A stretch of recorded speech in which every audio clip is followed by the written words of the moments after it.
मखाना हे भाजून घेतले, भाजून वाटून घेतले बारीक. हे सगळं वाटून झालेलं आहे माझं. मी ते एकत्र करणार आहे आता याच्यामध्ये, पातेल्यामध्येच. तर ही काजू पावडर आहे, काजू पावडर.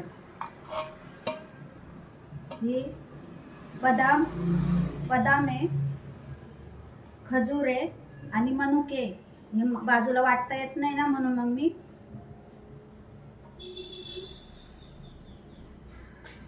बदामाच्या पावडर मध्ये वाटून घेतली. काजू, बदाम, मनुके आणि खजूर पावडर आहे ही मी टाकत आहे याच्यामध्ये.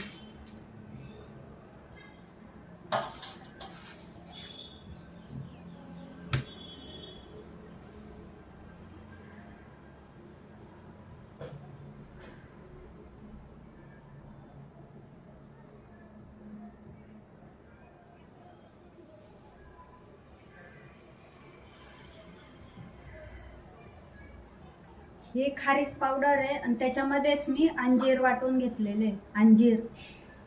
अंजीर वाटून घेतलेले तुकडे आहे त्यात, थोडेसे तसेच ठेवलेले. हे मी यात टाकत आहे.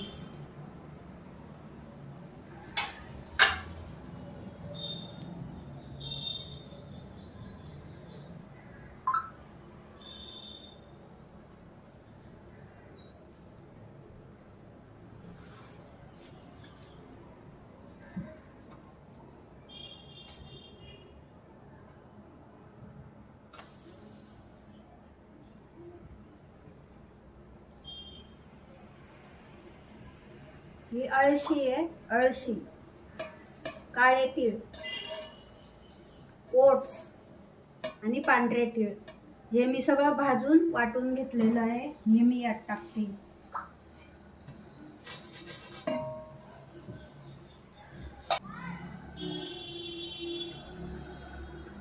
ही पिस्ता पावडर आहे, पिस्ता पावडर मी टाकत आहे. हे मगाचेच ते खजूर आणि ते त्याच्यामध्ये खजूर, मनुके आणि खारीक पावडर होती, ती दोन याच्यात काढलेलं.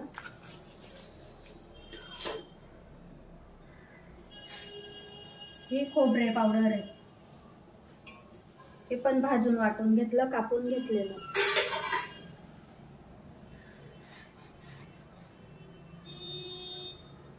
हे चणा डाळ आहे, चण्याचे फुटाणे भाजून वाटून घेतले.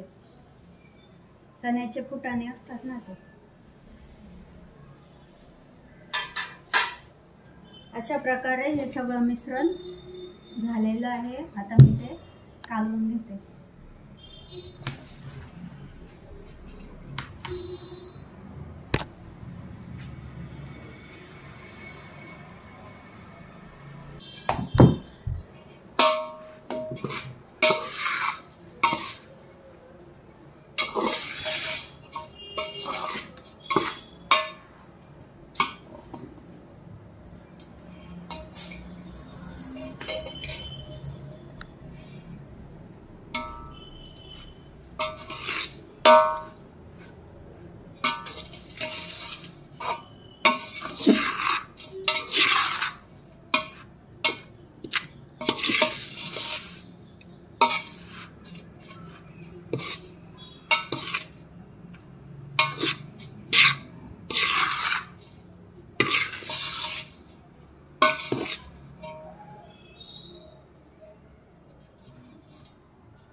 हे सगळं मी कालून घेतलेलं आहे मिश्रण.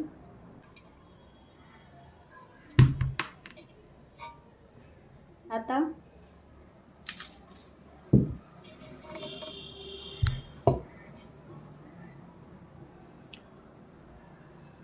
गूळ आहे आणि वेलची पावडर आहे. तर वेलची पावडर मी टाकते याच्यामध्ये.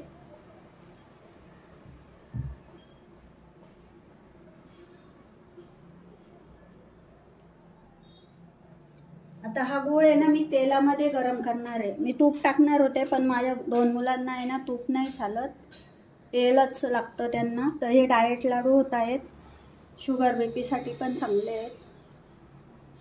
तर माझ्याकडे नाचणीचे लाडू असतात कायम, म्हणजे वर्षभर नाचणीचे लाडू असतात. मी नाचणीचेच लाडू बनवते. आता मी नवीन ट्राय करते, मुलीला पाहिजे होतं डाएटसाठी. तर तूप खात नाही मुलगा माझा, म्हणून मी तेलामध्येच बनवणार आहे. तेलामध्ये गूळ टाकणार, गरम तेल करणार, थोडं सुकून देणार, गरम करणार, त्याच्यामध्ये गूळ टाकणार. आणि गूळ बारीक झाला ना असा पूर्णासारखा की लगेच काढून घेणार. तर मी ती प्रोसेस करत आहे.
मखाने केले. त्याच्यामध्ये मी नाचणीचे सत्व भाजून बाइंडिंगसाठी नाचणी टाकलेलं आहे, बाइंडिंग केली आहे.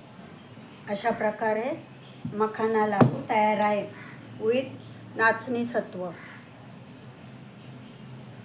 छान छान झाले, मस्त मस्त मस्त मस्त मखाना लाडू तयार आहे.